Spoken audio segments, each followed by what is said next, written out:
चलिए देखते हैं। देखिएगा,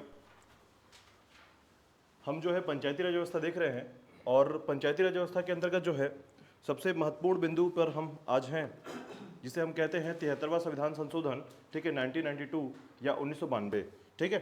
तो इसके अंतर्गत मैंने एक पृष्ठभूमि आपके सामने रखा कि किस तरीके से जो भारत में पंचायती राज व्यवस्था या स्वशासन इकाई जो है स्थापित होने के लिए अपने जद्दोजहद में लगी हुई थी और ऐसी स्थिति में जो है लगातार, ठीक है, लगातार उसे असफलता का सामना करना पड़ रहा था, ठीक है। लेकिन जैसे ही हम देखते हैं कि एक समय आता है 1990 के बाद से, ठीक है, तो 1990 के बाद से अब जो एक प्रयास था, ठीक है, भारत सरकार के द्वारा लगातार, पहले राजीव गांधी ने प्रयास किया, ठीक है, प्रधानमंत्री के तौर पर, और उसके बाद जो है जब हम पीवी नरसिम्हा राव के बारे में बात करेंगे, 1992 में तत्कालीन प्रधानमंत्री थे।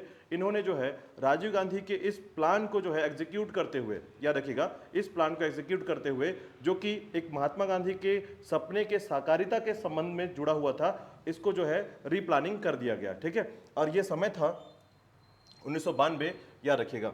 तो देखिएगा, आज हम बात करेंगे एक टॉपिक पर जो है संविधान संशोधन, जिसे कहते हैं हम 73वां संविधान संशोधन, ठीक है। देखिएगा, तो देखिएगा, सबसे पहले हम थोड़ा सा एक पॉइंट पर समझेंगे संविधान संशोधन होता क्या है, और देन फिर बात करेंगे हम लोग 73वां संविधान संशोधन के बारे में, ठीक है। इसे कहा जाता है, इस एक्ट को कहा जाता है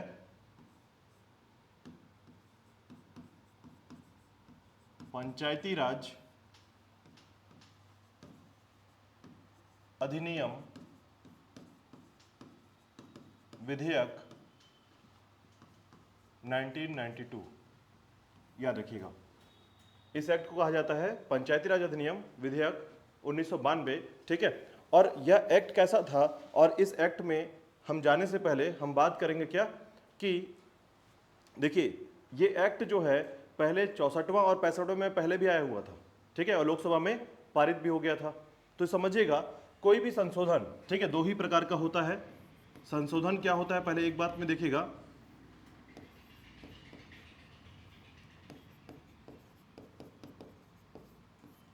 ठीक है। संशोधन जो है, एक तरीके से हम ये कह सकते हैं कि जब संविधान लिख दिया गया है और उस संविधान में जो है हमें कुछ नया जोड़ना है, ठीक है, तो संविधान में कुछ नया जोड़ने और या उसे हटाने के लिए हमें पार्लियामेंट की सहमति की आवश्यकता होती है, क्योंकि हमारा व्यवस्था कैसा है, लोकतंत्र व्यवस्था है। और लोकतंत्र व्यवस्था के अंतर्गत जो है जब भी हम अपने संविधान में कुछ बदलाव हेर फेर करते हैं तो उसमें एक शब्द लाते हैं संशोधन करना, ठीक है। इसे कहते हैं बदलाव करना या दूर करना, ठीक है। तो ऐसे में याद रखिएगा, हमारे यहाँ संशोधन की दो प्रक्रिया है। एक है आपका साधारण बहुमत और एक है आपका विशेष बहुमत, ठीक है।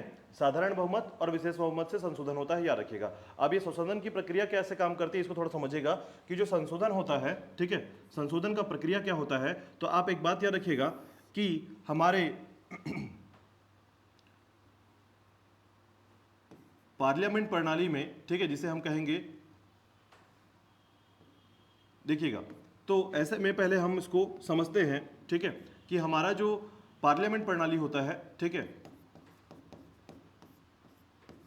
पार्लियामेंट प्रणाली जो होता है, इसके अंतर्गत जो है दो भवन होते हैं, ठीक है, जिसे दो सदन कहते हैं हम लोग। वो होता है आपका लोकसभा और दूसरा होता है आपका राज्यसभा, ठीक है। इसके बारे में हम संविधान में पढ़ते हैं। संविधान में इसको हम प्रत्यक्ष सदन कहते हैं, इसको अप्रत्यक्ष सदन कहा जाता है, ठीक है। साथ ही साथ ये निम्न सदन है, ये उच्च सदन है, ठीक है। इसके अलावा जो है महत्वपूर्ण एक व्यक्ति होता है, याद रखिएगा, राष्ट्रपति, ठीक है। ये एक कॉन्सेप्ट है, समझिएगा, कि पार्लियामेंट में संविधान में संशोधन लाने के लिए इस दोनों सदन में आना बहुत जरूरी होता है, ठीक है। ऐसे में समझिएगा कि लोकसभा में, ठीक है, किसी भी क्षेत्र में, याद रखिएगा, कोई भी, पहले तो विधेयक के बारे में बात कर लेते हैं। विधेयक क्या होता है थोड़ा समझिएगा, ठीक है। तो जब कोई कानून किसी भी सदन में लाया जाता है, ठीक है, किसके बतौर, किसके तरीके से लाया जाता है, प्रस्ताव के तौर पर, ठीक है, बात समझ में आ रही। जब कोई कानून सदन में प्रस्ताव के तौर पर लाया जाता है तो इसे विधेयक कहा जाता है। यह भी कानून नहीं है, याद रखिएगा, जब तक राष्ट्रपति का साइन किसी विधेयक पे ना हो जाए अंतिम स्वरूप के तौर पर, तब तक ये कानून नहीं बनता है, याद रखिएगा।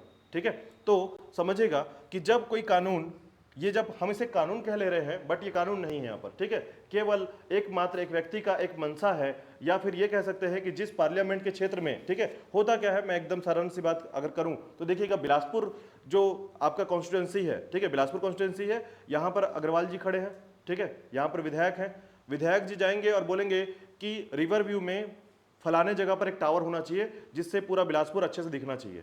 ठीक है, एक विधेयक आ गया, यहाँ पर एक प्रस्ताव आया, तो विधानसभा में एक प्रस्ताव ले आ गए कि बिलासपुर में रिवर व्यू के पास एक टावर होना चाहिए। ठीक है, जो टावर से आप पूरे बिलासपुर को प्रॉपर तरीके से देख सके, उसकी सुंदरतम को देख सके। ठीक है, तो ऐसे में अब ये विधेयक जो है अब आ गया है विधानसभा में। अभी हम यहाँ पर बड़े कॉन्स्टिट्यूंसी की बात नहीं कर रहे हैं, ठीक है, हम एक छोटा सा कॉन्सेप्ट समझ रहे हैं। तो ऐसे में विधानसभा में ये बात आ गई, विधानसभा में सभी लोगों ने इस पर वार्तालाप किया, चर्चा किया, परिचर्चा किया। ठीक है, परिचर्चा करने के बाद जो है वोटिंग हुई, वोट हुआ, तो पता चला कि अग्रवाल जी के प्रस्ताव को जो है अधिक से अधिक लोगों ने माना। ठीक है, और जब माना तो फिर ये चला जाएगा पारित होने के लिए। अब वोट होने के बाद ये, ठीक है, वोट के द्वारा साइन हो जाएगा कि लोग कौन कौन इसमें सहमति दर्शा रहा है और कितना पैसा खर्च होगा ये भी तय करेंगे उसी में। ठीक है, बीच में जब चर्चा होता है तो याद रखिएगा ये दो सेक्शन में चलता है। ठीक है, एक तो चर्चा परिचर्चा तो चल ही रहा है, इसके अलावा जो है बहुत सारे ऐसे विपक्ष वाले होंगे जो इसको फेरबदल करना चाहेंगे। ठीक है, कि इसकी जरूरत क्या है, इसकी जगह पर हॉस्पिटल खोल दो, दुनिया भर की चीजें।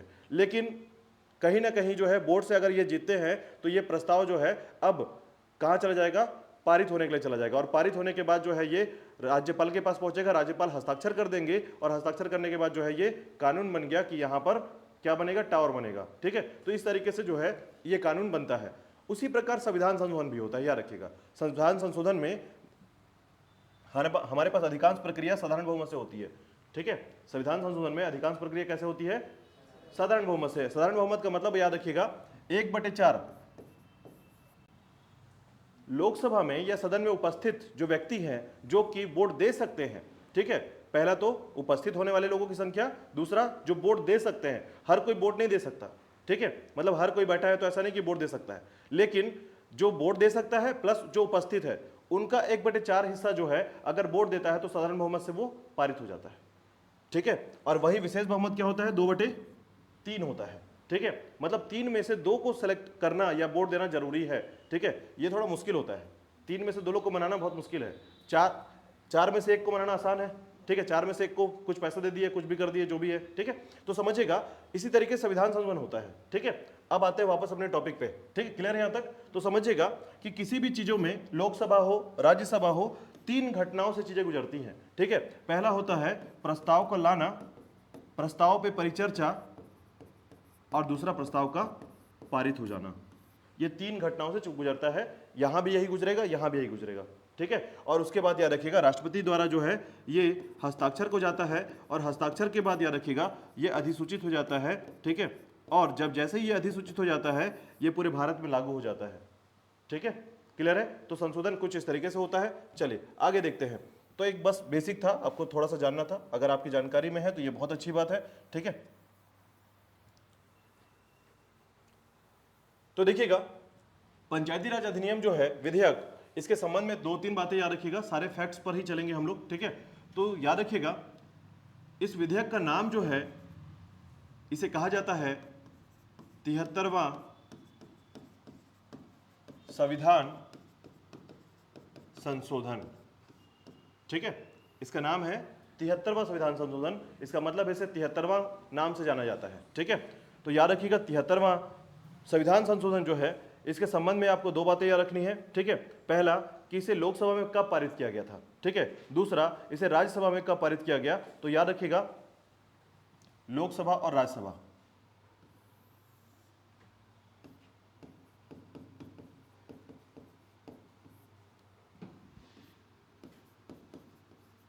अच्छा, आपने देखा होगा इस संशोधन को कभी 1992 कहा जाता है, कभी 93 कहा जाता है, होता है ऐसा ना। इसका कारण है, इसका कारण यह है कि लोकसभा और राज्यसभा में ये पहले 92 में पारित हो गया था, लेकिन जब तक इसमें राष्ट्रपति का हस्ताक्षर हो और लागू करने की बात है तब तक वो क्या हो जाता है, 93 में चला जाता है। ठीक है, इसीलिए जो है आप इसको 92 कहें 93 कहें, दोनों में सच्चाई है, क्योंकि राष्ट्रपति के हस्ताक्षर के बिना जो है कानून नहीं बन सकता। लेकिन ये शुरुआत अगर 1992 में हुआ है, इसलिए आप इसको याद रखते हैं 92 के तहत, ठीक है। तो ये जो है किताबों में या कॉपियों में या कहीं भी जो लिखा हुआ दस्तावेज है उसके अनुसार आप इस पर काम करने वाले हैं, ठीक है। तो देखिएगा लोकसभा का जो डेट है पारित होने का, याद रखिएगा, वो है 22 दिसंबर 1992, ठीक है। और वहीं अगर आप राज्यसभा की बात करें तो 23 दिसंबर 1992, ठीक है, ये पारित हुआ था राज्यसभा में। इसके अलावा याद रखिएगा कि लोकसभा और राज्यसभा के संबंध में आपको 3 बातें याद रखनी है, ठीक है। पहला याद रखना है कि राष्ट्रपति द्वारा अनुमोदित कब किया गया था, ठीक है। तो अनुमोदन की जो जानकारी मिलती है राष्ट्रपति द्वारा अनुमोदन, तो याद रखिएगा जैसे कि मैंने बताया कि राज्य में, ठीक है, या भारत में जो है इसे अधिसूचित करना होता है किसके द्वारा, राष्ट्रपति के द्वारा। तो ये डेट आप याद रखेंगे और इससे आपको पता चलेगा कि इसको 93 क्यों कहा जाता है, ठीक है। तो राष्ट्रपति का जो अनुमोदन हुआ,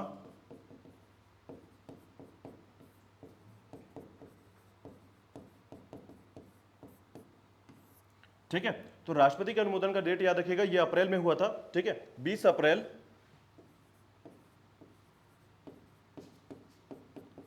1993 में, ठीक है, 20 अप्रैल 1993 में याद रखिएगा, ठीक है। अब देखिए इसी के लिए जो है अब देश में लागू करने का डेट पूछा जाता है कि देश में कब लागू हुआ था, ठीक है। तो देश में जब लागू हुआ तो उसका जो संबंध है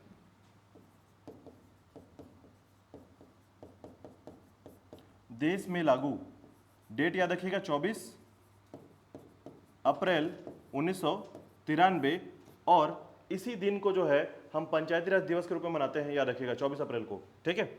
ये होता है आपका पंचायती राज दिवस, ठीक है। तो पंचायती राज दिवस कब मनाया जाता है, तो 24 अप्रैल को जो है पंचायती राज दिवस मनाया जाता है, याद रखिएगा। इस समय तत्कालीन राष्ट्रपति और तत्कालीन प्रधानमंत्री कौन थे, याद रखिएगा, ठीक है। तो राष्ट्रपति का नाम है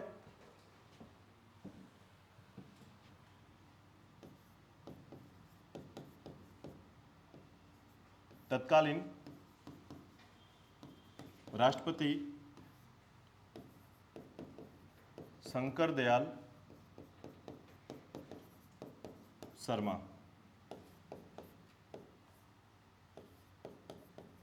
तत्कालिक प्रधानमंत्री पीवी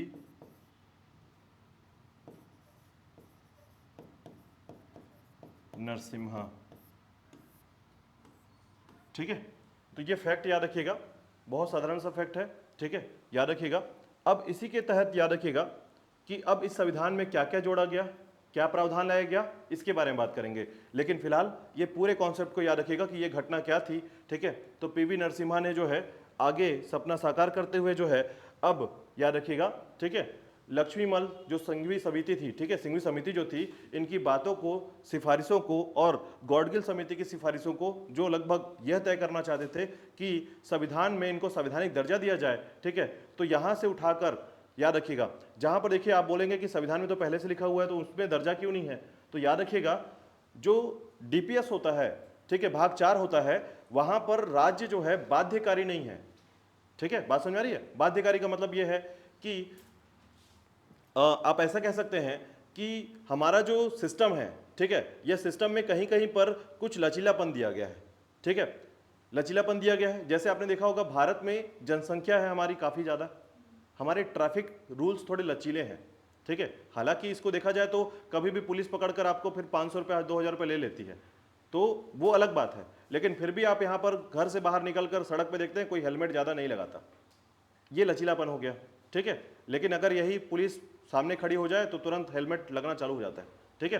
तो होता क्या है कि हमारे यहाँ जो है ये बाध्यकारी टाइप का नहीं दिख रहा है, ठीक है। हालांकि ये बाध्यकारी है बट दिख नहीं रहा है, क्यों? क्योंकि लोग जो है पुलिस प्रशासन जो है या ट्रैफिक प्रशासन जो है इतने महत्वपूर्ण तरीके से इसको इंप्लीमेंट नहीं कर पा रही है। यानी हमारे ट्रैफिक रूल्स को इतने महत्वपूर्ण तरीके से इंप्लीमेंट नहीं किया जा सकता क्योंकि हमारी जनसंख्या ऐसी है, साथ ही साथ जो है हमारी सड़क व्यवस्था उतनी मजबूत नहीं है, खासकर शहरों के अंतर्गत, ठीक है। आपने कुछ शहर देखे होंगे जहां पर स्थिति इतनी ज़्यादा खराब है कि अगर वहां पर किसी प्रकार का ट्रैफिक रूल लगा देते हैं तो जाम लग जाता है, ट्रैफिक रूल लगाने से जाम लग जाता है, ठीक है।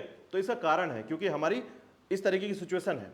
उसी प्रकार जो है याद रखिएगा संविधान में जो भाग 4 है इसके अंतर्गत अनुच्छेद 40 को लाया गया था, और लाया ये गया था और ये कहा गया कि जो भाग 4 में जितने भी, ठीक है, अनुच्छेद डाले गए हैं, जितने भी अनुच्छेद डाले गए हैं वो बाध्यकारी नहीं होंगे, और अगर कोई इसको बाध्यकारी बनाने की कोशिश करेगा तो राज्य उसको रोक सकता है।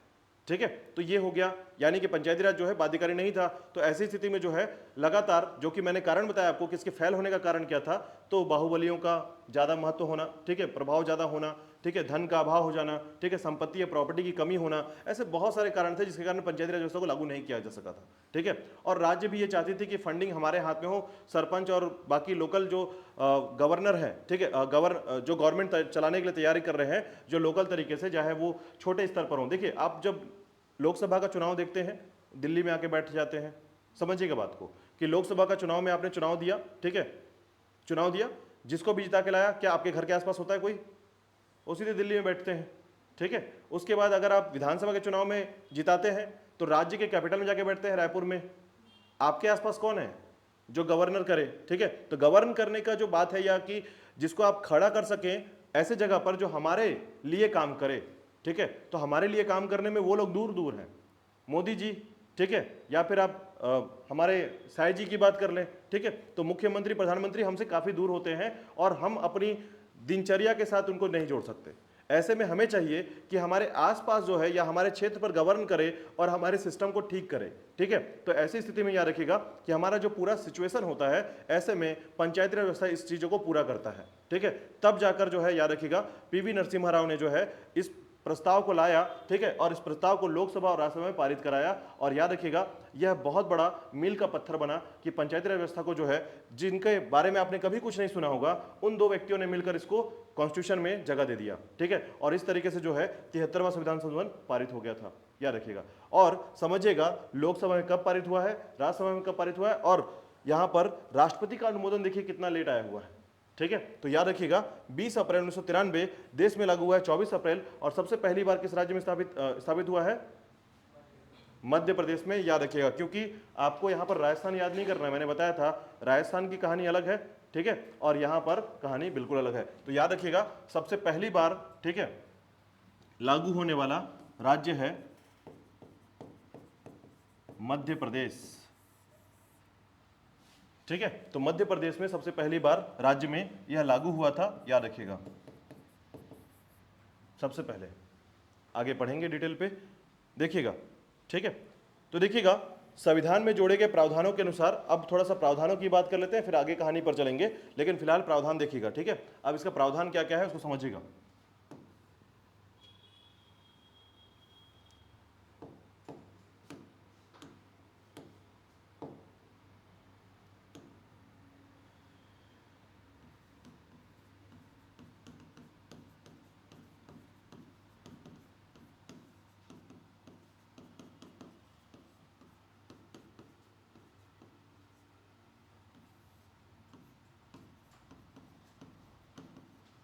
इसका प्रावधान देखिएगा संविधान में कहां पर है, संविधान में संशोधन कहां पर हुआ है। ठीक है, तो सबसे पहले देखिएगा, मैंने आपको बताया था कि हमारे यहाँ जो है मूल संविधान का स्वरूप क्या है, तो आपको जानकारी है कि यहां पर जो अनुच्छेद है उनकी संख्या क्या है? 395। इसको मूल अनुच्छेद कहते हैं या मूल संविधान का प्रावधान कहते हैं। ठीक है, इसके अलावा अनुसूची की संख्या क्या थी?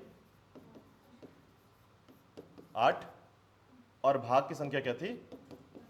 22। ठीक है, अब यहीं पर आपको कंपेयर करना है हमारे 73वां संविधान संशोधन में क्या किया गया है। ठीक है, तो देखिएगा अब यहां पर जो जगह बनाया गया, देखिए अभी इसको समझते जाइएगा। ठीक है, तो इससे आपको समझ में आएगा कि जो हमारा ये पूरा कॉन्सेप्ट है, ठीक है, अनुच्छेद, अनुसूची और भाग, ये जो है संविधान।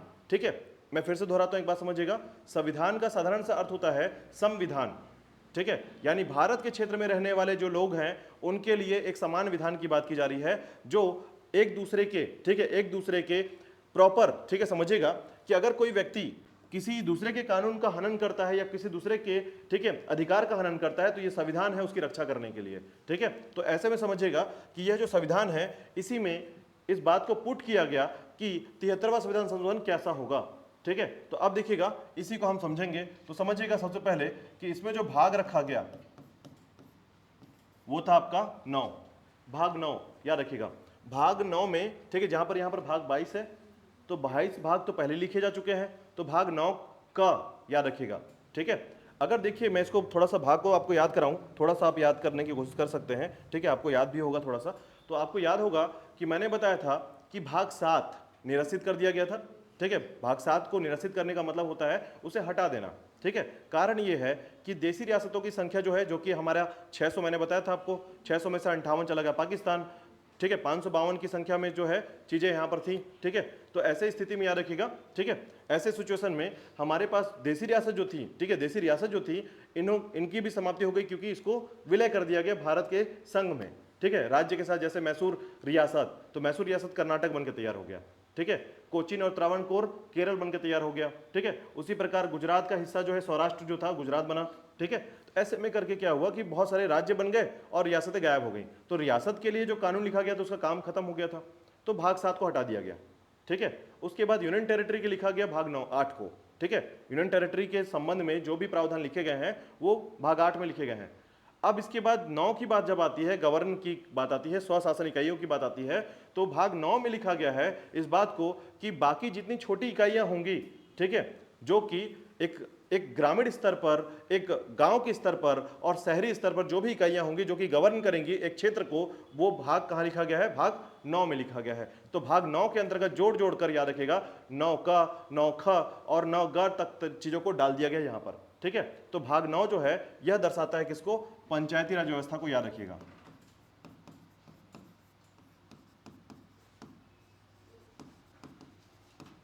ठीक है, तो पंचायती राज व्यवस्था को याद रखिएगा, भाग 9 में है। अब इसके बाद देखिएगा अनुच्छेद कहां से आया है, इसमें अनुच्छेद क्या है, तो याद रखिएगा, ठीक है। कुल 16 अनुच्छेद जोड़े गए हैं, याद रखिएगा, कुल 16 अनुच्छेद जोड़े गए हैं। तो यहां पर जगह याद रखिएगा, अनुच्छेद 243, 243 से 243 ओ, ठीक है। 16 अनुच्छेद कैसे काउंट करेंगे, 243 1, 243 ए 2, बात समझ में आ रही है। तो ए से लेकर ओ तक की संख्या होती है 15, ठीक है। आप कभी रीजनिंग बनाए होंगे, आपने देखा होगा एबीसीडी करके हम उसका नंबर कर लेते हैं ताकि हमको थोड़ा सरल हो जाए वो, ठीक है। आपको ज़्यादा सरल ऐसी में होगा कि आप उसके नंबर को याद ही कर लें, ठीक है, प्रॉपर याद कर लेंगे तो रीजनिंग बनना चालू हो जाएगा थोड़ा सा, ठीक है। तो ऐसे में याद रखिएगा 243 ओ तक जो है ये 16 अनुच्छेद है, याद रखिएगा, यानी संख्या हो गई आपकी 16, ठीक है। तो टोटल संख्या भी याद रखिए, क्योंकि पूछा जाता है कि पंचायती राज व्यवस्था में कितने अनुच्छेद हैं, ठीक है। तो वहां पर गिनने से अच्छा है कि आपके दिमाग में बना रहे कि 16 अनुच्छेद हैं, याद रखिएगा। इसके बाद देखिएगा अनुसूची, ठीक है। अब आप सोचेंगे अनुसूची में जगह क्यों दिया जा रहा है, तो देखिए अनुसूची वो क्षेत्र है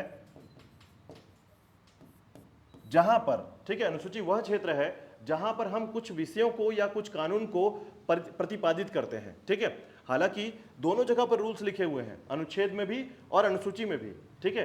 लेकिन ये रूल्स कैसे होते हैं इसको मैं समझाता हूं। देखिएगा कि अगर आप जो सब्जेक्ट पढ़ते हैं, कोई व्यक्ति जो है अगर 5th क्लास में पढ़ता है तो लगभग उसके 6 से 7 सब्जेक्ट होते हैं, ठीक है।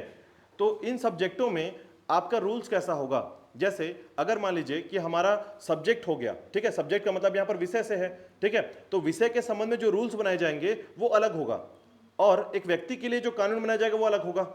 जैसे एग्जांपल के तौर पर किसी सरपंच के क्षेत्र में, ठीक है, सरपंच के क्षेत्र में कृषि वाला जो क्षेत्र होगा या कृषि का जो विषय संबंधित होगा, तो कृषि से संबंधित जितने विषय होंगे, ठीक है, वो अनुसूची में लिखे जाएंगे, जिसको बदला जा सकता है जल्दी, ठीक है। अनुसूची बाहर होता है, याद रखिएगा। जब भी हम इसको पढ़ते हैं ना तो अनुच्छेद जो होता है ये भाग के अंदर होता है और अनुसूची भाग और अनुच्छेद से बिल्कुल बाहर होता है। और इसको आप डायरेक्टली देख सकते हैं, किसी भी सब्जेक्ट को देखिएगा, जब आप उस किताब को खोलते हैं तो सबसे पहले अनुसूची दिखती है, सबसे पहले बाहर में, ठीक है। बाद में भाग, विषय सब कुछ अंदर दिखता है, ठीक है। तो अनुसूची यह दर्शाता है कि इसके अंतर्गत जो है कौन कौन से कानून या फिर कौन कौन से विषय लिए गए हैं, ठीक है। तो विषय प्रतिपादित करने के लिए आपकी अनुसूची यहां पर नजर आती है आपको, ठीक है। विषय प्रतिपादित करने के लिए याद रखिएगा, ठीक है। ऐसे में याद रखिएगा अनुसूची की संख्या यहां पर क्या है, 11 नंबर। देखिए आपको याद करा दूं, ठीक है, अनुसूची 8 तक तो याद ही होगा आपको, ठीक है। अनुसूची 8 जो है, ठीक है। तो अनुसूची 9, 10 क्या है, तो देखिएगा हमारा जो 9 और 10 है, ठीक है, जिसमें दल बदल कानून है, 10 में दल बदल कानून है, ठीक है। तो याद रखिएगा एक है भूमि से संबंधित और दूसरा है दल बदल कानून, ठीक है। 11 में पहुंचेंगे आप तो 11 है आपका पंचायती राज व्यवस्था से संबंधित, ठीक है। तो याद रखिएगा कि 9, 10 तो बहुत आसान है कि 10 बोलेंगे तो दल बदल कानून बोल दीजिएगा, ठीक है। 10 से दल बदल कानून, ठीक है। दल बदल कानून क्या होता था, आपको थोड़ा सा बताता हूं एक लाइन पे, कि कोई व्यक्ति जिस पर आप भरोसा करके उसको किसी पार्टी से जब वोट देते हैं और व्यक्ति जो है तुरंत के तुरंत क्या कर ले, दूसरे पार्टी में चला जाए, ठीक है, इसको बोलते हैं आया राम गया राम, ठीक है। नाम ने सुना भी होगा आपने कि आया राम गया राम, ठीक है, मतलब आता भी है और जाता भी तुरंत, आते के जाते। ऐसे क्या होता है, आपका भरोसा टूटता है। तो जनता का जो भरोसा टूटा, जिसमें आपने किसी पार्टी पर भरोसा करके उसे वोट दिया था, उस भरोसे को बरकरार रखने के लिए इस तरह के कानून को बना दिया गया है, ठीक है। तो यह अनुसूची कानून विषय याद रखिएगा अनुसूची में डाल दिया गया है, ठीक है, क्लियर। तो उसी प्रकार याद रखिएगा अनुसूची 11 में जो है, ठीक है, अनुसूची 11 में याद रखिएगा विषय बनाए गए हैं कि पंचायती राज क्षेत्र में इसके पास कितने कानून होंगे। जैसे मैंने एक एग्जांपल अभी समझाया था, राज्य का विषय कानून बनाने का, केंद्र का विषय कानून बनाने का, दोनों के मध्य समवर्ती सूची का विषय, ठीक है। उसी प्रकार जो गवर्न कर रहे हैं लोकल एरिया को, ठीक है, उनके पास कितना विषय, वो कानून कहां कहां बना पाएंगे, ठीक है। उस विषय की संख्या है 29, ठीक है। जैसे मैंने सभी के बारे में बताया था कि 58 विषय पर केंद्र सरकार कानून बना सकती थी, अभी 108 के पर बना पाती है, फिर राज्य के पास 122 के आसपास हो गया है, ठीक है। तो इससे क्या हो रहा है कि एक विषय का कॉन्सेप्ट तैयार हो रहा है, याद रखिएगा। तो यहां पर विषय डेवलप होता है अनुसूची के अंतर्गत विषय, ठीक है। तो ये पूरा का पूरा प्रावधान है, याद रखिएगा। इस प्रावधान में आपको याद रखना है भाग 9 में पंचायती राज व्यवस्था को जोड़ा गया है, ठीक है। अनुच्छेद 243 से 243 ओ तक आया है, संख्या है 16, अनुसूची है 11 और इसके अंतर्गत विषय है 29, ठीक है, याद रखिएगा। इसके बाद देखिएगा ये था आपका, ठीक है। अब पहले हम लोग जो है इनके 29 विषय को देखते हैं, याद रखिएगा। इसके 29 विषय से भी क्वेश्चन पूछे जाते हैं, कौन कौन से 29 विषय हैं इसके अंदर, ठीक है। याद कराने की पूरी जिम्मेदारी मेरी है, बस आप फोकस करें, ठीक है। ऐसा नहीं कि आप आंख बंद कर लेंगे, कान बंद कर लेंगे तो मैं याद करा लूंगा, आपको बस फोकस करना है यहाँ पर, ठीक है। तो देखिएगा 29 विषय के बारे में बात करेंगे। देखिएगा 29 विषय कौन कौन से हैं, ठीक है। मैंने इस 29 विषय को कुछ क्षेत्र में शामिल किया है ताकि आप इसको प्रॉपर याद कर पाए, ताकि आपको याद करने में ये जो है थोड़ा फायदेमंद होगा, ठीक है। देखिएगा अनुसूची 11 और इसके अंतर्गत डाले गए हैं 29 विषय, ठीक है। इस 29 विषय को हम लोग कुछ पार्ट्स में बांटेंगे ताकि आपको जल्दी याद हो जाइए। सबसे पहला पार्ट करेंगे हम लोग, सबसे महत्वपूर्ण क्षेत्र कृषि से संबंधित विषय, कृषि से संबंधित विषय, ठीक है। तो देखिएगा कृषि से संबंधित विषय में सबसे महत्वपूर्ण है 3 विषय, ठीक है। तो याद रखिएगा इसके 3 विषय सबसे महत्वपूर्ण है और 2 विषय जो है, ठीक है, पशुपालन से संबंधित है, ठीक है। तो जो कि कृषि में ही आते हैं, याद रखिएगा। सबसे पहला है कृषि एवं कृषि का विस्तार, पहला विषय है इसमें कृषि एवं कृषि का विस्तार,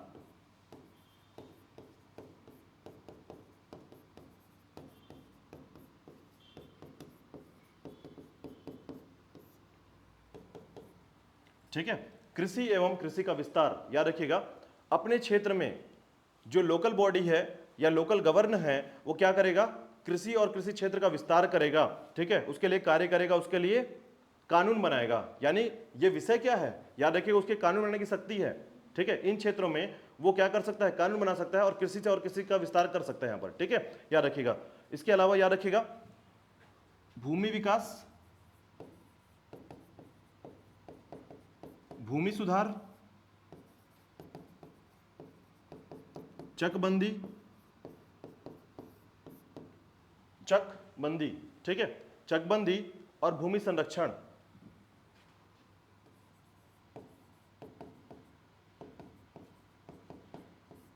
के संबंध में कानून बनाना, याद रखिएगा। इसके अलावा याद रखिएगा कि लघु सिंचाई, ठीक है, यानी सिंचाइयों के कंसेप्ट में याद रखिएगा लघु सिंचाई और जल प्रबंधन, ठीक है, जल प्रबंधन। इसके अलावा चौथा याद रखिएगा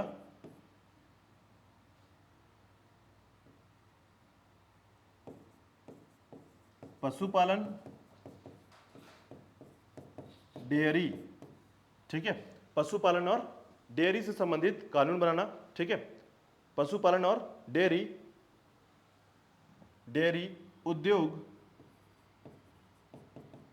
और कुक्कुट पालन। इसके अलावा एक और याद रखिएगा, पांचवा है मत्स्य पालन, ठीक है। तो मत्स्य पालन जो है याद रखिएगा, ये पांचवा हो गया। तो कृषि संबंधित कानून में इन क्षेत्रों में वो कानून बना सकते हैं, याद रखिएगा। सबसे पहला कृषि संबंधित है तो कृषि के विस्तार में काम करना, ठीक है। देखिए इसका मोटा मोटी यही लाइन याद रखना ये जरूरी नहीं है, आपको याद रखना है कि ये कौन कौन से विषय में शामिल है। तो याद रखिएगा, पहला कृषि का विस्तार करेगा, ठीक है। कृषि का विस्तार करने के लिए आपको भूमि चाहिए, भूमि का विकास करेगा, उसका संरक्षण करेगा, उसका, ठीक है, विस्तार करेगा। उसके बाद तीसरा जो है उसका सिंचाई भी करना है, ठीक है। तीसरा जो है आप ऐसा भी कर सकते हैं कि सिंचाई को पहले याद कर लीजिए, कोई दिक्कत वाली बात नहीं है। ये सभी के सभी जो है कृषि संबंधित कानून हो गए, ठीक है। तो उसके अलावा जो है आपका पशुपालन से संबंधित होगा, डेयरी से संबंधित होगा, डेयरी से संबंधित उद्योग होंगे और उसका कुक्कुट पालन होगा, ठीक है। इसके अलावा याद रखिएगा मत्स्य पालन। तो ये 5 विषय आगे कहां पर, पहले पार्ट में, ठीक है, याद रखिएगा। चलिए दूसरा पार्ट देखिएगा। दूसरा पार्ट है आपका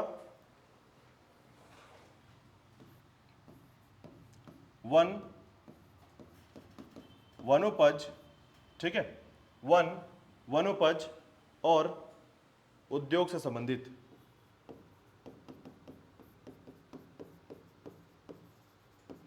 वनोपज और उद्योग से संबंधित। देखिएगा इसके अंतर्गत जो है 4 कानून या नियम आते हैं, याद रखिएगा। सबसे पहला कानून है सामाजिक वानिकी, ठीक है। तो याद रखिएगा इसमें जो है सामाजिक वानिकी,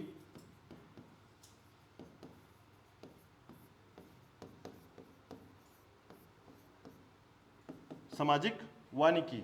दूसरा याद रखिएगा सामाजिक वानिकी के बाद लघु वनोपज,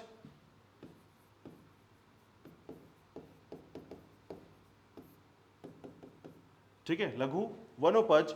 तीसरा याद रखिएगा लघु उद्योग,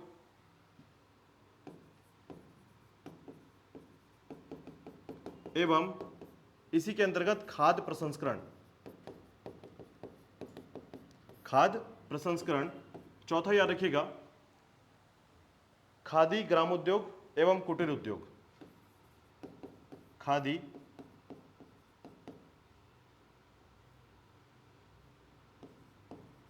ग्रामोद्योग एवं कुटीर उद्योग, ठीक है। तो ये दूसरा हो गया। तो 5 4 9 हो गए, ठीक है, याद रहेगा। देखिए आसान हो गया थोड़ा सा, ठीक है। ये ना अगर आप कॉन्स्टिट्यूशन में पढ़ेंगे तो ऐसा लिखा हुआ नहीं मिलेगा आपको, क्या मिलेगा ये ऐसे लाइन वाइज सब कुछ अलग अलग, ठीक है। कौन कहीं पर भी जाके सेटल है, ठीक है।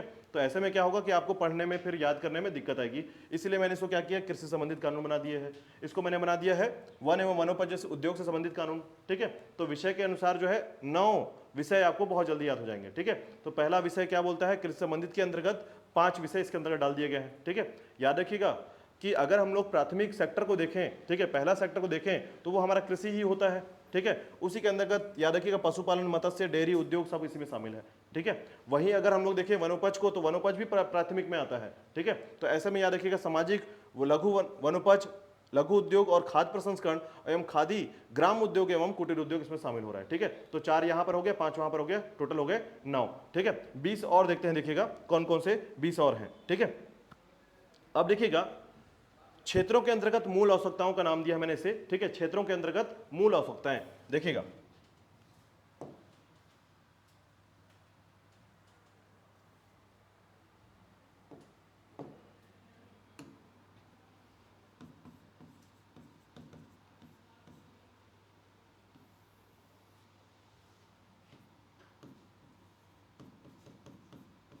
क्षेत्रों के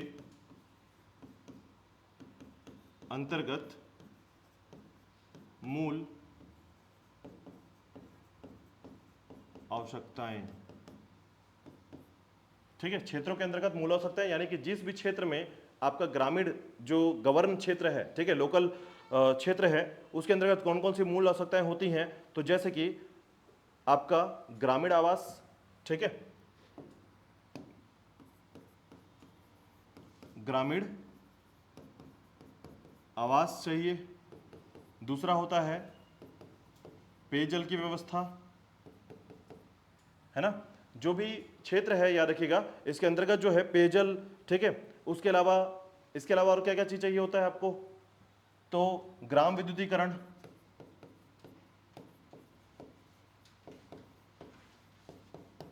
ग्राम विद्युतीकरण। और उसके बाद आपके मवेशियों को क्या चाहिए होता है, तो याद रखिएगा चारा चाहिए, ठीक है। तो चारागाह बनाना, जैसे आपने देखा है गोठान बना है सभी जगह पर, ठीक है। तो याद रखिएगा ईंधन और चारा, ये मूल आवश्यकताएं कही जाती हैं। याद रखिएगा क्षेत्रों के अंतर्गत मूल आवश्यकताएं 4 विषय में कानून बनाए गए, ठीक है। याद रखिएगा ये 4 विषय हैं। इसके बाद देखिएगा ऊर्जा से संबंधित, ठीक है, इसे मैंने पार्ट पे किया है। याद रखिएगा तीसरा मूल रूप रखा है, तीसरा, ठीक है, ऊर्जा व गरीबी से संबंधित विषय, ठीक है। इसके अंतर्गत याद रखिएगा, तो अभी तक देखिए कितना हो गया, तो 9 4 13, ठीक है। याद हो रहा है कुछ, कोशिश करिएगा, ठीक है। देखिएगा तो ऊर्जा और गरीबी से संबंधित याद रखिएगा 2 कानून बनाए गए हैं, यानी सॉरी 2 कानून रखे गए हैं इसमें, ठीक है, 2 विषय रखे गए हैं, जिसमें गैर परंपरागत ऊर्जा स्रोत, गैर परंपरागत ऊर्जा स्रोत के बारे में, ठीक है। तो गैर परंपरागत ऊर्जा स्रोत का उपयोग करना या उपभोग करना से संबंधित कानून, ठीक है। और उसके बाद है गरीबी उन्मूलन कार्यक्रम, गरीबी उन्मूलन कार्यक्रम, ठीक है। तो ये 2 ही है, याद रखिएगा, ऊर्जा और गरीबी संबंधित। तो ऊर्जा से आप पहले याद रख लीजिएंगे कि ऊर्जा से संबंधित, देखिए अगर यही चीज ऐसा होता कि पारंपरिक या फिर पारंपरिक ऊर्जा स्रोतों का जो उन्मूलन करना है या निवारण करना है, इस तरीके से काम करना है कि ग्रामीण क्षेत्रों में जो है, ठीक है, पारंपरिक को देखिए, इसमें आपको पता होगा कि पारंपरिक और गैर पारंपरिक क्या होता है, ठीक है। पारंपरिक क्या होता है बताइए जल्दी से, पारंपरिक और गैर पारंपरिक ऊर्जा स्रोत क्या होते हैं? आप लोगों ने पर्यावरण में पढ़ा होगा ये बात। किसे पारंपरिक कहते हैं, किसे गैर पारंपरिक कहते हैं?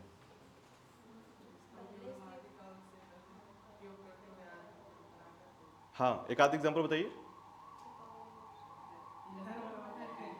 हाँ, लकड़ी, कोयला, ठीक है, याद रखिएगा, ठीक है, लकड़ी और कोयला हम परंपरागत रूप से उपयोग में ला रहे हैं, ठीक है। तो गैर परंपरागत की बात करें तो सौर ऊर्जा, पवन ऊर्जा, ठीक है। तो इस प्रकार की ऊर्जा स्रोत जो है उस पर कानून बनाकर हमारे ग्रामीण क्षेत्रों में जो, जैसे देखा होगा आपने कि पानी आजकल कैसे भरा जा रहा है, ऊपर जो है सौर पैनल लगाया जा रहा है, एक बड़ी टंकी उसके नीचे होती है, और सभी गांव वालों के लिए जो है अलग अलग स्थानों पर इस तरीके की टंकी सेट करके दे दी गई है, जहां पर पानी के लिए अब सौर पैनल पर सारा कुछ निर्भर हो गया है, यानी विद्युतीकरण पर ज़्यादा निर्भर नहीं है, यानी मोटराइजेशन जो हुआ है अभी उसमें जो है सभी के सभी सौर पैनल पर काम कर रहे हैं, ठीक है। तो इसका कारण क्या है, ये विषय है उसके पास। इसके लिए फंडिंग आएगी कहां पर, ग्रामीण क्षेत्रों में, और ग्रामीण क्षेत्रों में ये जो सरपंच सचिव हैं इससे संबंधित कार्य को आगे बढ़ाएंगे, ठीक है।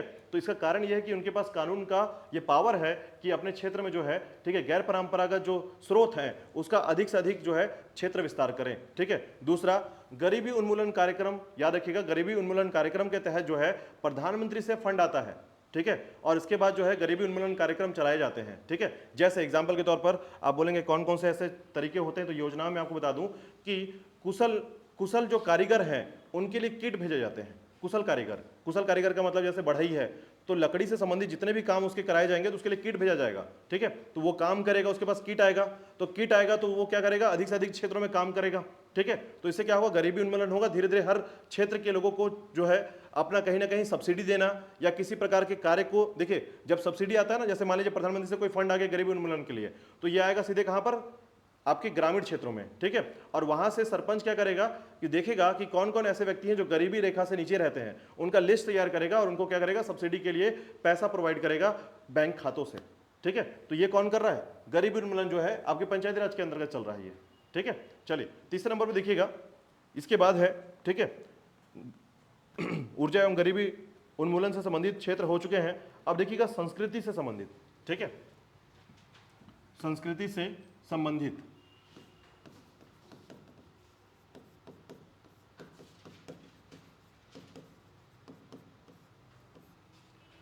ठीक है।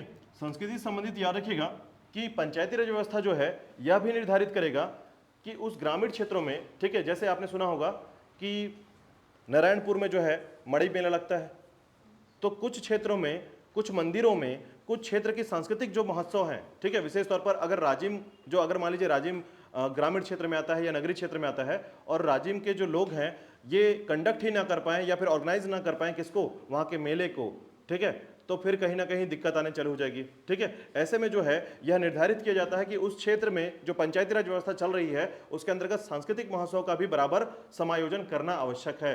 ठीक है, तो उस क्षेत्र में याद रखिएगा सांस्कृतिक क्रियाकलाप,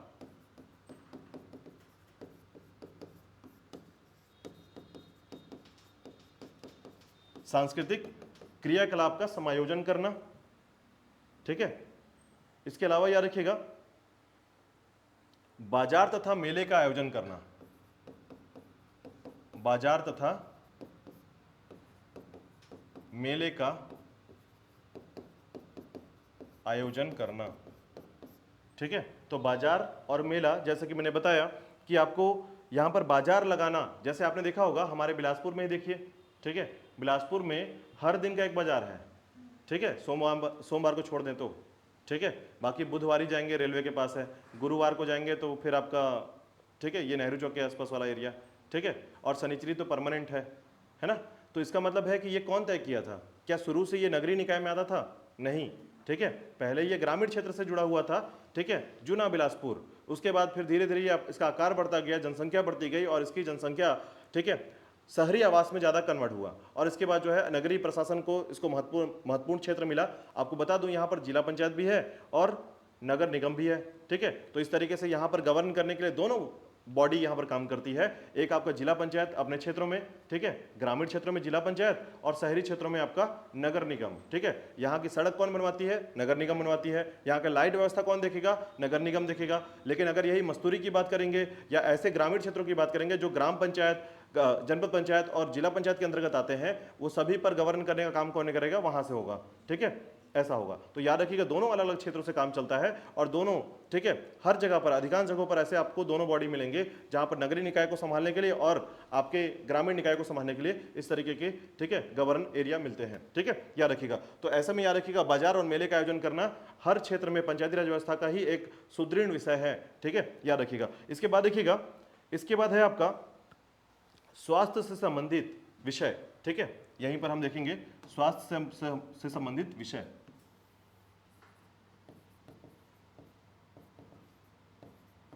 स्वास्थ्य से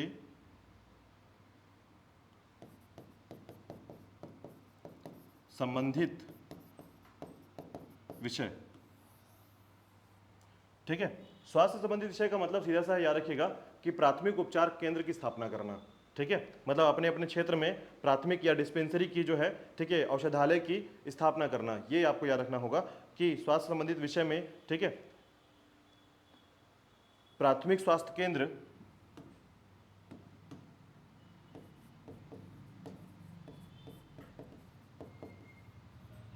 प्राथमिक स्वास्थ्य केंद्र व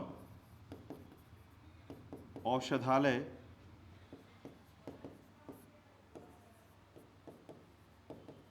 की स्थापना के कानून। ठीक है, प्राथमिक स्वास्थ्य केंद्र से संबंधित। इसके बाद देखिएगा शिक्षा से संबंधित। ठीक है, शिक्षा से संबंधित।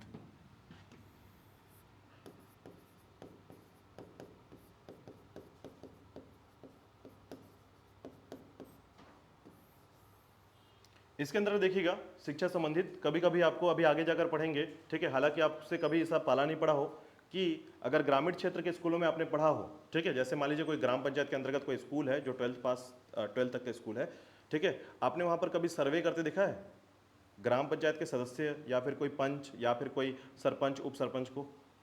नहीं देखा है ना? आते हैं, हाँ हाँ, देखा है क्या आपने? देखा है तो चलिए अच्छी बात है, वरना बहुत रेयरेस्ट होता ही है। ठीक है, लेकिन अगर आप देखें कि कुछ ऐसे ग्राम पंचायत के क्षेत्र जहां पर सजग व्यक्ति हैं, सदस्य हैं, जो पंच हैं, बहुत अच्छे पढ़े लिखे लोग मिलेंगे आपको, तो वहां पर आपको स्कूल ना वेल मेंटेन नजर आएगा। ठीक है, स्कूल का बैंड बजा के रखते हैं ये लोग। ठीक है, कहने का मतलब है कि प्रॉपर तरीके का शौचालय का निर्माण, प्रॉपर तरीके से उसका यूज, प्रॉपर तरीके से बिल्डिंग, प्रॉपर तरीके से शिक्षक का क्लास। अगर क्लास में आपके घुस जाएंगे वो लोग, ठीक है, उनके पास अथॉरिटी होती है, वो क्लास में ये देख सकते हैं, आपकी शिक्षा की गुणवत्ता देख सकते हैं, और अगर मान लीजिए उनको लगेगा कि शिक्षा गुणवत्ता नहीं है तो नोटिस निकल जाएगा और आपको ट्रेनिंग में भेज दिया जाएगा, शिक्षक बने रहेंगे तो आप। ठीक है, इस लेवल पर पावर होता है इनके पास, लेकिन कहीं यूज नहीं होता है।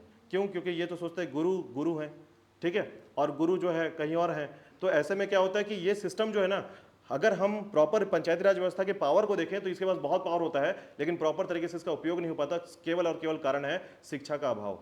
ठीक है, शिक्षा अगर व्यक्ति को सही ढंग से मिल जाए और वो व्यक्ति जो है सरपंच और उप सरपंच और बाकी पंच बनकर खड़ा हो, तो यकीन मानिए उस गांव का जो है मतलब पूरा का पूरा कायाकल्प कर सकते हैं। ठीक है, लेकिन बस अंतर यह है कि अभी हमारे पास जो है शिक्षा जो है पूरी तरीके से अपना काम नहीं कर पाई है। ठीक है, चलिए तो देखिएगा शिक्षा से संबंधित कुछ कानून या विषय को देखिएगा, कौन कौन से विषय इसके द्वारा किए जा सकते हैं। ठीक है, तो देखिएगा पहला तो प्राथमिक और माध्यमिक विद्यालय की स्थापना।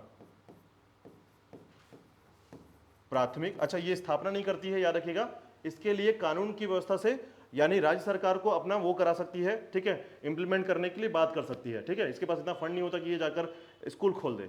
ठीक है, तो ऐसे में याद रखिएगा प्राथमिक और माध्यमिक विद्यालय से संबंधित विषय। ठीक है, याद रखिएगा। इसके अलावा तकनीकी प्रशिक्षण और व्यावसायिक शिक्षा, तकनीकी प्रशिक्षण व व्यावसायिक शिक्षा। ठीक है, तकनीकी प्रशिक्षण और व्यावसायिक शिक्षा, प्रौढ़ एवं अनौपचारिक शिक्षा, प्रौढ़ एवं अनौपचारिक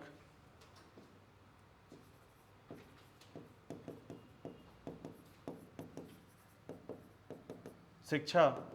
और याद रखिएगा इसके बाद एक है आपका पुस्तकालय की स्थापना।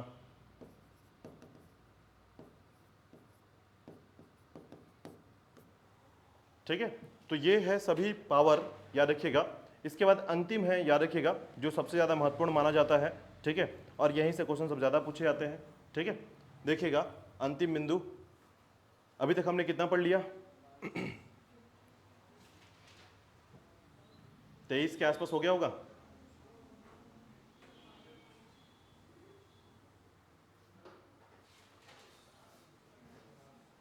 कितना हो गया, 22 हो गया। ठीक है, तो कितना बच गया अभी हमारे पास, 7 के आसपास। ठीक है, 7, 29 करना है। तो याद रखिएगा, तो देखिएगा ऐसे सिचुएशन में हमारे पास अंतिम बिंदु है जो कि कल्याण से संबंधित है। ठीक है, समाज कल्याण, यानी यह विषय होगा समाज कल्याण संबंधित। तो देखिएगा समाज कल्याण संबंधित विषय,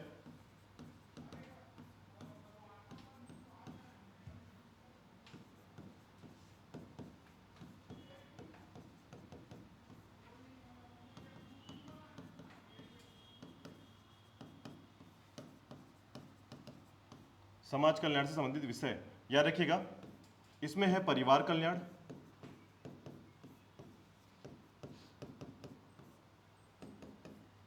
ठीक है, इसमें है परिवार कल्याण, और परिवार कल्याण के अलावा जो है याद रखिएगा महिला एवं बाल विकास।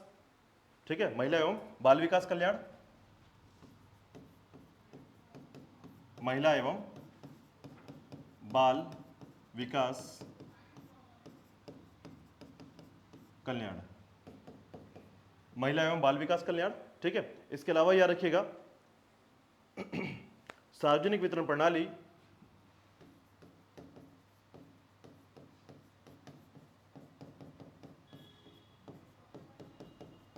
सार्वजनिक वितरण प्रणाली।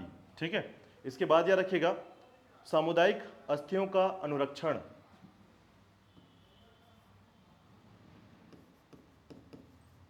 सामुदायिक अस्थियों का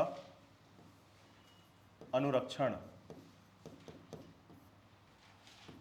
पांचवा है, याद रखिएगा, ठीक है, समाज कल्याण, यानी समाज कल्याण का संबंध याद रखिएगा, समाज कल्याण संबंधित है विकलांग, आप कह सकते हैं दिव्यांग, ठीक है, एवं मानसिक कमजोर। ठीक है, विकलांग या दिव्यांग, मानसिक रूप से कमजोर का कल्याण। ठीक है, इसके बाद याद रखिएगा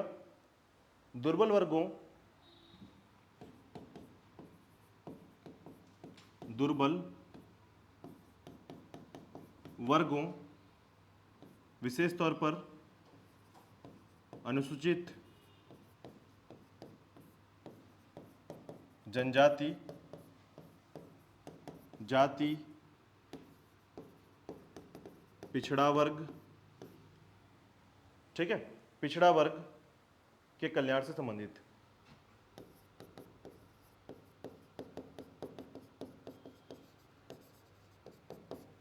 के कल्याण से संबंधित, ठीक है। ये है आपके 29। एक बार काउंट करते हैं, सभी को देखिएगा, ठीक है, फिर से देखिएगा। यहाँ तक क्लियर है? थोड़ा दिमाग में बैठा कि ये जो विषय है इसके संबंध में आपको कितने आसान से चीज़ों को याद करना अब थोड़ा सा सुरक्षित हो गया कि आप जो है उसको एक लाइन से अगर आप समझें एक विषय में डालकर तो आपको चीज़ें जल्दी याद हो जाएंगी। देखिएगा, इसमें देखिएगा, सबसे पहले है हमारे पास कितने हो गए, कृषि संबंधित 5 है, ठीक है। आपके दिमाग में ये बात रहनी चाहिए कि कृषि संबंधित कितने हैं, 5 विषय हैं, ठीक है। उसके बाद वन और वनोपज उद्योग से संबंधित 4 विषय हैं, टोटल कितने हो गए, 9, ठीक है। इसके बाद देखिएगा क्षेत्रों के अंतर्गत मूल आवश्यकताएं, यानी ग्रामीण क्षेत्र या पंचायती राज के अंतर्गत आने वाले मूल आवश्यकताओं में याद रखिएगा 4 हैं, ग्रामीण आवास, पेयजल, ग्राम विद्युतीकरण और ईंधन और चारा, ठीक है। तो ये कितने हो गए, 13, ठीक है। 13 के बाद याद रखिएगा 2 यहाँ पर है ऊर्जा और गरीबी संबंधित, 2 है, 15 हो गए, ठीक है। 16 हो गया आपका स्वास्थ्य से संबंधित, प्राथमिक स्वास्थ्य और केंद्र, ठीक है, प्राथमिक स्वास्थ्य केंद्र और औषधालय की स्थापना, ठीक है। तो कितने हो गए, 16 हो गए। 16 के बाद याद रखिएगा 2 यहाँ पर है संस्कृति संबंधित, सांस्कृतिक क्रियाकलाप, बाजार तथा मेले, 18 हो गए, ठीक है।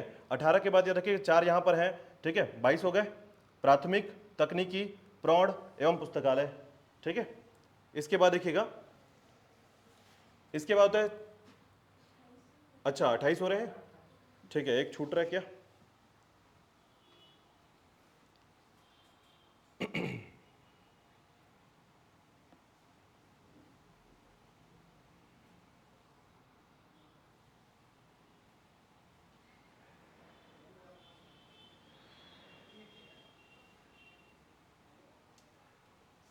हाँ बोलिए, ठीक है।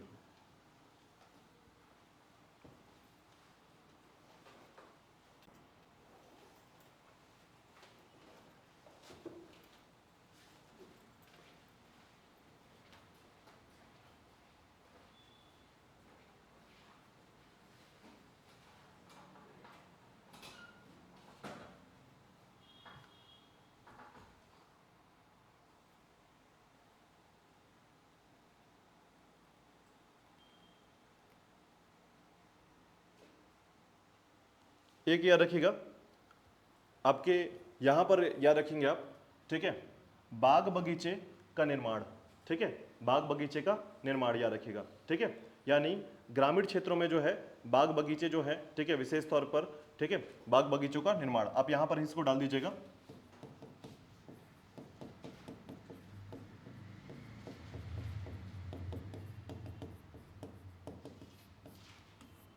ठीक है, बाग बगीचे का निर्माण। चलिए, इसके बाद देखिएगा, ये थोड़ा सा याद करना है आपको, ठीक है, मतलब इसमें दूसरा कोई ऑप्शन नहीं है, इसको याद करना है, बहुत आसान सा है कि कृषि के 5, ठीक है। पहले तो याद रखिए कि ऊपर वाली लाइन आपको याद होनी चाहिए, ऊपर की लाइनिंग टोटल कितनी है, 7 हाँ, देखिए अब उसके बाद देखिएगा सबसे पहला लाइन क्या है, कृषि, कृषि के अंतर्गत कितने हैं, 5, ठीक है। दूसरा लाइन क्या है, वन, वन के अंतर्गत कितना है, 4, ठीक है। तीसरा लाइन क्या है, क्षेत्रों के अंतर्गत मूल आवश्यकताएं, ठीक है, आवश्यकता के अंदर कितने हैं, 4 हैं, ठीक है। याद रखिएगा पेयजल, विद्युतीकरण, चारा, ठीक है, याद रखिएगा 4 है। इसके बाद क्या आता है, ऊर्जा एवं गरीबी उन्मूलन, ठीक है, ऊर्जा एवं गरीबी उन्मूलन, याद रखिएगा, आपको याद रखना है कि क्षेत्र की आवश्यकता के बाद गरीबी उन्मूलन करना जरूरी है, ठीक है। तो उसके बाद याद रखिएगा ऊर्जा और गरीबी उन्मूलन, उसके अंदर कितने हैं, 2, ठीक है। इसके बाद क्या आता है, स्वास्थ्य संबंधी, ठीक है, तो याद रखिएगा इसके अंदर कितने हैं, 1, ठीक है। इसके बाद क्या आता है, संस्कृति, ठीक है, तो उसके अंतर्गत 2 आते हैं, संस्कृति के अंतर्गत, ठीक है, 2 आते हैं, याद रखिएगा। इसके बाद कितना है, कौन सा है, शिक्षा, शिक्षा के अंदर कितने हैं, 4, ठीक है। और उसके बाद आता है आपका समाज कल्याण और इसी के अंतर्गत आ जाते हैं 7, ठीक है। इस तरीके से आप याद रखेंगे और इसको थोड़ा सा रिवाइज करके कल पूरा का पूरा देखिए थियोरिटिकल है, थियोरिटिकल ही चीज़ों को पढ़ेंगे हम लोग, ठीक है। यहाँ पर डिटेल करने की जरूरत नहीं है वैसे मुझे लगता है, क्योंकि एक एक चीज़ों को आप समझते हैं, पहले भी इसका नाम सुन चुके हैं, ठीक है। तो ऐसे में आपको हम ज़्यादातर परिभाषित करेंगे किसको, अभी जो हमारा अनुच्छेद है उसको, ठीक है। अनुच्छेद जो 16 अनुच्छेद आप पढ़ने वाले हैं उस अनुच्छेदों को हम लोग यहाँ पर डिटेल में पढ़ने वाले हैं, ठीक है। जैसे कि जो परिभाषा है उस परिभाषा का क्या क्या अर्थ निकल कर आता है, ठीक है। ग्राम सभा किसे कहते हैं, ग्राम सभा के अंतर्गत क्या क्या प्रणालियां होती हैं, हर एक बिंदु को जो है 16 अनुच्छेदों में हम डिटेल करेंगे और उसके बाद फिर नियमावली में चलने वाले हैं, ठीक है। चलिए आज के लिए इतना ही करते हैं, ठीक है। कल आप लोग क्या करके आएंगे, तो ये पढ़कर आएंगे और दूसरा अनुच्छेद याद करके आएंगे, ठीक है। अनुच्छेद याद करके आइएगा, ठीक है। यानी सोमवार को आपको याद करके आना है, ठीक है। अनुच्छेद 243 से अनुच्छेद 243 ओ तक याद रखिएगा, ठीक है। तो यहाँ पर याद कैसे करना है, अगर आपको ये मान लीजिए ये नहीं मिलता है तो आप क्या करेंगे, ग्रुप में जाएंगे, ग्रुप में पीडीएफ डाला हुआ है, ठीक है, तो वहाँ से आप ले लेंगे, ठीक है। और या फिर आपके ऐप में जो है, ठीक है, पढ़ने के लिए आप धीरे धीरे जो है पीडीएफ डालना चालू कर दिया जाएगा आज से, ठीक है। तो आप वहाँ से भी इसको देख सकते हैं कि कौन कौन सा अनुच्छेद है और उसका क्या क्या प्रकार है, ठीक है। अनुच्छेदों के अंतर्गत 16 अनुच्छेदों के बारे में, ठीक है। जो भी आप लोग में से नहीं जुड़ा है, ठीक है, खासकर जिनका फीस पे हो गया है और जो लोग एडमिशन ले चुके हैं उनको वो जुड़ जाइएगा इससे, ठीक है। उनके लिए फ्री है, ठीक है, क्लियर है, ठीक है। चलिए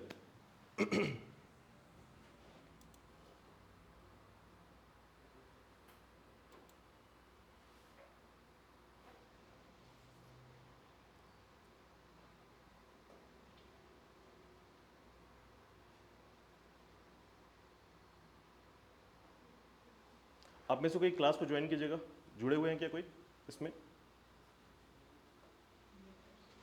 कोई नहीं जुड़ा हुआ है, हाँ आपको नहीं मिल पाएगा नोटिफिकेशन, नहीं ये पंचायती राज व्यवस्था है, ठीक है, अलग से आपको जुड़ना पड़ेगा इससे।